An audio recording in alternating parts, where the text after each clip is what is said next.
Welcome back to the Gardening with Joy and Holly radio show. Moments away, YouTuber, popular one, Growfully with Jenna will be with us. But first, Simple Grow, Holly, is a device. It's a product in which you can use to get your plants to grow better.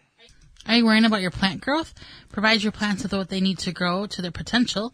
Simple Grow offers 100% organic worm castings at simplegrow.com. Unlike other worm casting products, when you order from Simple Grow, you are getting 100% worm castings, not filler plus castings. Promote ideal soil structure and aeration with Simple Grow all natural and odor-free worm castings. There's only one ingredient, worm castings. No chemical or additives will seep into your food, and it doesn't smell like other fertilizers. For indoor and outdoor use, you can buy it by the bag, ton, or truckload. Check out Simple Grow 100% worm castings, what they can do for your plants, and order today at simplegrow.com. Well, Holly, let's go to the Proclamation Hotline, brought to you by Proclamation Goods, and bring in our guest for this week. Jenna is a gardener with a helpful and positive YouTube channel. She enjoys sharing some of the specific varieties she's had the most success with, information and ideas to decrease your work and increase your enjoyment and success in the garden projects, and how-tos. She is sharing the gardening joy. Welcome to the program, Jenna. Thank you for having me. Well, we greatly appreciate the time you're going to offer to us, not only Holly and myself, but all of our listeners across the country. We thank you for that. Well, I'm happy to be here and talk with you guys. Fantastic. So we know winter sowing is a few months away yet, but I think, it doesn't get talked about a lot. You recently had a video about winter sowing. What is winter sowing, and is it effective, and any helpful tips? Yeah, so I feel like there are a lot of different iterations of winter sowing out there now. Like, different gardeners are kind of taking it and making it their own. But at its core, winter sowing is basically just planting seeds in potting mix inside of milk jugs or comparable containers that you then poke some drainage holes in the bottoms of. You take the lids off, and then you'll put those outside, typically anytime between, say, after the winter solstice and then up until kind of late winter, early springtime period. And the idea being that the container acts as a mini greenhouse. And basically those seeds that you've planted are kind of allowed to decide when the conditions are optimal for them to germinate and grow. So it really has some advantages in that it eliminates the need for any kind of like fancy indoor seed starting equipment. It's a very hands-off method, and it's supposed to result in healthier transplants that need much less in the way of hardening off. And what I find fascinating is that it's really, really well suited to growing plants that require any kind of a period of cold stratification. So that's going to be a lot of like your native perennials, some herbs, even things like pawpaws. But I feel like gardeners are getting creative, and they're kind of using it now to grow all kinds of things, including more heat-loving plants like tomatoes and peppers and eggplants and such. But what I wanted to do was to see if it would work for cool season veggies and a few herbs. So this last winter, I started on February 2nd a mix that included some broccoli, cauliflower, cabbage, leafy greens, some German chamomile. So I started some via the winter sowing method. I wanted to compare those to plants that were started indoors. So I did a batch of the same veggies and herbs indoors and planted those out. And the short answer to your question of is it effective is yes. It definitely worked quite well for some of the veggies that I planted. But there is some nuance to that. And I think if I didn't have my indoor seed starting set up, I would be really happy, to do things like broccoli and cabbage, kale and chard, and especially the German chamomile, again, via the winter sowing method. I'd probably stay away from doing the notoriously finicky cauliflower again. I think in other growing climates with a longer, cooler spring, it might work well via winter sowing, but it was not a good option for me here in Ohio. And then with my leafy greens, I think that they probably would have been happier just being direct sown in the very, very early spring. Or if I wanted to get a jump start, I think sowing them under a cold frame rather than messing with the jugs and the winter sowing and all of that. So kind of my takeaway was for next year, I think I'm going to stick to my indoor sowing for those veggies, but I'm definitely going to be looking at more herbs and, like I mentioned, those native perennials, flowers, those types of things to see if those actually are going to work better for me doing the winter sowing. And then I would say, as in terms of tips for folks that are interested in this method, definitely opt for a high quality potting mix. That's going to go a long way in terms of your seedling health and vigor. And then the big one is drainage. I think I hear from so many folks over and over, the reason that they don't have success with winter sowing is because their containers did not have proper drainage, and basically their little seedlings drowned in there. And then the final thing is that once we get those few kind of unseasonably warm and sunny days in the early spring, even in the very late winter, that folks are going to want to be checking on their seedlings. And that is because, again, you're creating kind of a mini greenhouse with these containers. It can get really, really hot in there. And little tiny tender seedlings can fry up very quickly if you're not careful. So as soon as we got warm here in Ohio, I was out there opening up those lids, checking on my plants. And also making sure that they didn't need any water, because really through the winter, we get enough precipitation that I didn't have to do any watering at all. But once it starts to get warmer and those seedlings are up and actively growing, I had to water a couple times after that point. So yeah, that's pretty much my experience with the winter sowing method. Now, we get a lot of questions, I don't know if you as well, but about using chicken manure on the garden. How do you use it, and is there a right or a wrong way to go about using chicken manure for soil nutrient building?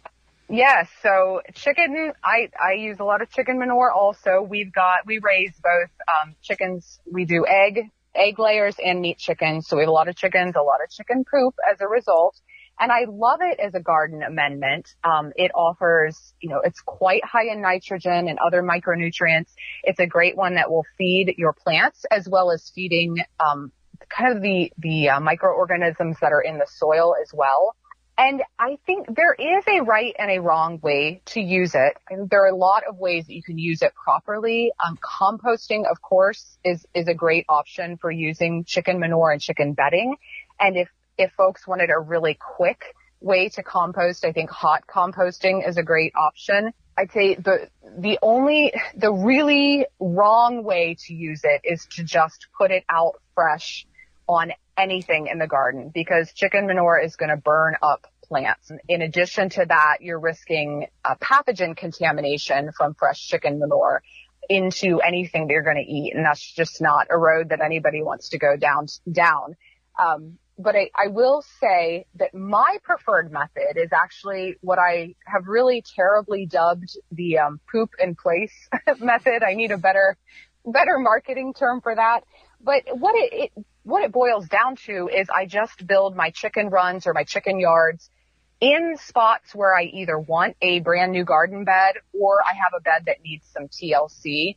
And this allows me to kind of harness the power of the chicken manure, but it also gives me a few other benefits, which includes my birds are happy and healthy because, of course, they're out, foraging as nature intended, doing all their chickeny stuff that they do. While they're out there pecking around, they're helping me control insect pests that might otherwise, infiltrate my gardens. They're also great at nibbling and scratching up grass and weeds. With all that scratching, they're actually helping to prep my garden beds. So that's additional work that I don't have to do. And the other thing is that while they're out there, as you can imagine, they are pooping everywhere. So they're kind of just spreading all of that goodness around, and I don't have to actually go out there and scoop out my runs and move all of that and compost all of that. It's already, all that work is done for me. Now back to not using fresh chicken manure. Once I move my chickens out of that space, I'm just going to be very diligent about waiting before I plant my garden beds. So typically my timing would be, I keep my birds out in a specific area through the summer into the early fall. Come early fall, I will move them out to a different area. I will often try to go in and plant that space with cover crop. And then by the next late spring, early summer, that bed is typically going to be ready for me to plant with garden vegetables. I find that that is enough time to allow all of that manure and everything to break down and not risk any kind of contamination or burning to my plants. And it is, as you can tell, a longer, more drawn out method than just simply doing a composting, but it works really well here at my place. Fantastic. So we are talking with Jenna. She's a YouTuber with a really great positive YouTube channel and helpful information as well. So you just touched on cover crops, and I want to lead into that here. You utilize cover crops with your home garden. What do you recommend for cover crops for backyard gardeners, or is it even necessary depending on the size of your garden? I'm obsessed with cover crops, and I think that backyard gardeners honestly are kind of missing the boat, because they can really be utilized on any scale. And in fact, I feel like have some really significant benefits for even small scale backyard gardeners. They have been a game changer for me in my own garden. I was told a long time ago, that Mother Nature is a very modest lady, and if you leave her, or AKA the soil, naked, she will do everything in her power to cover herself up. And usually that is in the way of unwanted weeds. So what cover crops do for me first and foremost, and will do for the home gardener, is to cover the soil with something that's going to give us multiple benefits, and it's going to keep those weeds from popping up. So obviously weed suppression is a big benefit, but other benefits are going to include a whole range of things based on which cover crop you opt for. And those benefits can be things like improving soil structure and aeration. It can be preventing erosion. It can be scavenging nutrients or fixing nitrogen. It can even be things like bringing in pollinators. So again, this all kind of varies a bit depending on which specific cover crop you choose. And I always like to tell everyone, especially if you are in the Midwest, that if you're not sure about which cover crops to use in your own garden, the Midwest Cover Crop Council has an awesome tool that's called the Cover Crop Decision Tool. And basically it allows you to plug in what state you're growing in, what county you're growing in, what benefits you're looking for out of your cover crop, and it will give you a whole list of your best options as well as planting dates. So that really makes it easy for the home gardener. But my go-to, what I always recommend to people that are pretty new to cover cropping, is buckwheat. I love buckwheat. This is a warm season cover crop, so great anytime between your frosts. I like it because it's easy. It's very, very quick to germinate. It gives you very fast growth, so it's going to outcompete most of your garden weeds. Very quick source of biomass or just green plant material. And then it also has all of these beautiful white blooms, which pollinators and beneficial insects love, and it looks really nice.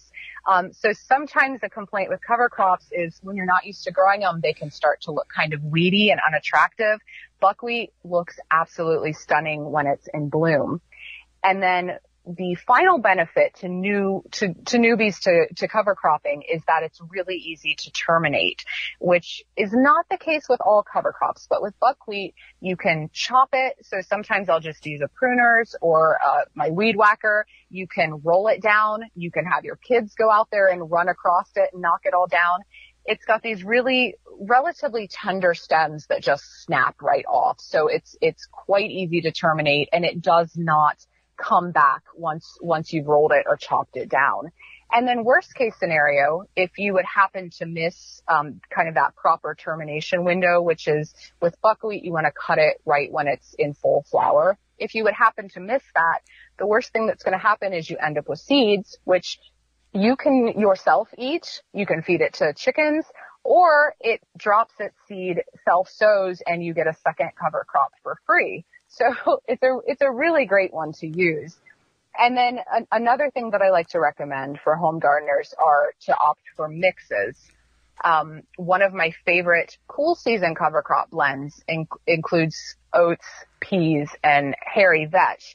And the nice thing with that is you got these three components that really all have attributes that complement each other. So you've got your peas and your vetch that are nitrogen fixers. You've got your oats that are a really quick source of a lot of green plant matter or biomass. And then vetch is one of the best weed suppressors that are out there.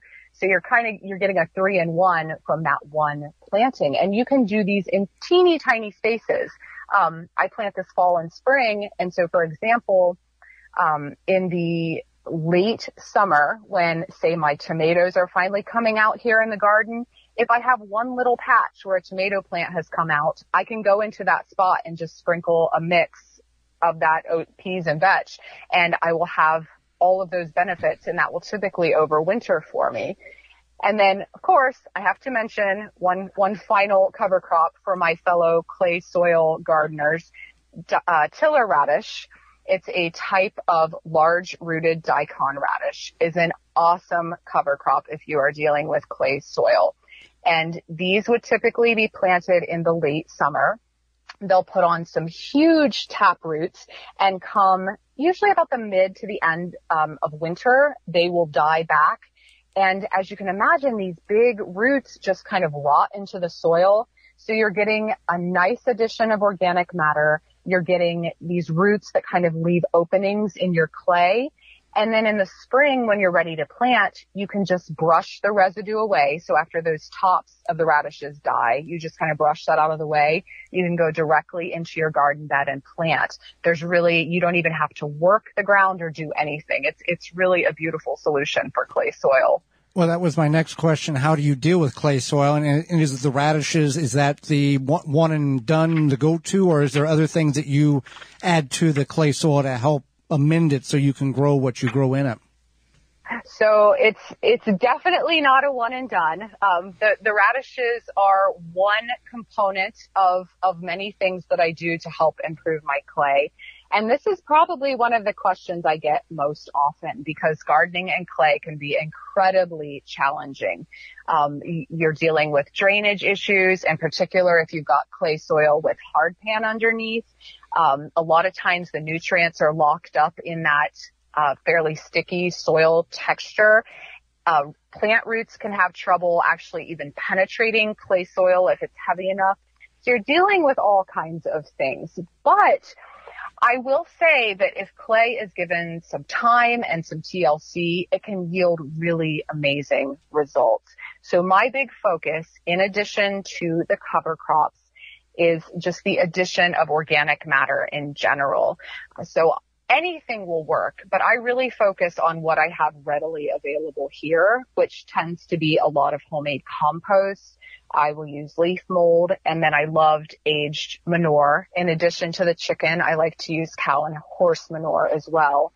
And then, of course, all of your cover crops, all of that residue from what's left over at the end of the growing season is going to rot down and add organic matter to the soil as well. My other focus is to actually raise up my planting areas and to create devoted walkways. So this helps in that, with that drainage issue again, by raising up the walkways, I'm kind of keeping my plant roots from being down in that kind of mucky anaerobic mess that clay soil can have going on in the deeper layers. And by creating devoted walkways, I'm only ever walking on those paths. I'm never walking in the garden beds. So I'm not further adding to the compaction issues that are often inherent in clay soil that way. And when I say raised up planting areas, sometimes I think this causes a little confusion. I don't mean raised beds per se, so they don't always have to have a border, but rather I'm just basically coming along and scraping soil from where I want my walkway to be up onto where I want my planting area to be, and just kind of making hilled mounds or rows and planting in those. And that has helped a lot, especially in the early spring when we tend to get a lot of excess rain. I will see like where I've got actual standing water in my walkways in the garden, but my plants are high enough so that they're not sitting in that standing water and essentially drowning. So it's been a really helpful way to garden while still working on improving the drainage issues in my clay.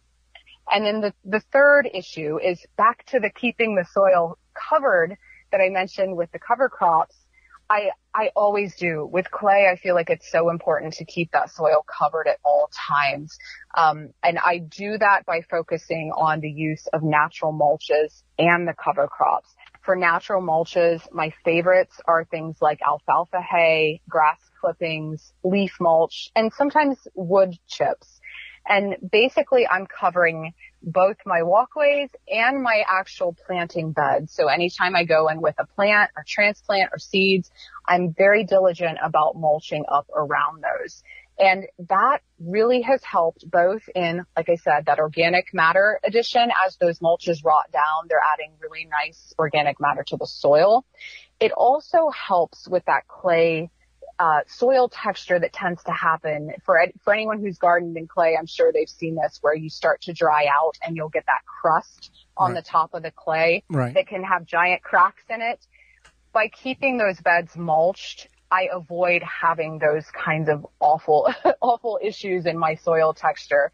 And I've seen, by doing this diligently for years and years and years, that soil just improves every single season that I go out and work with it. So there are additional things that I do, but I feel like those are the major game changers for my clay soil here.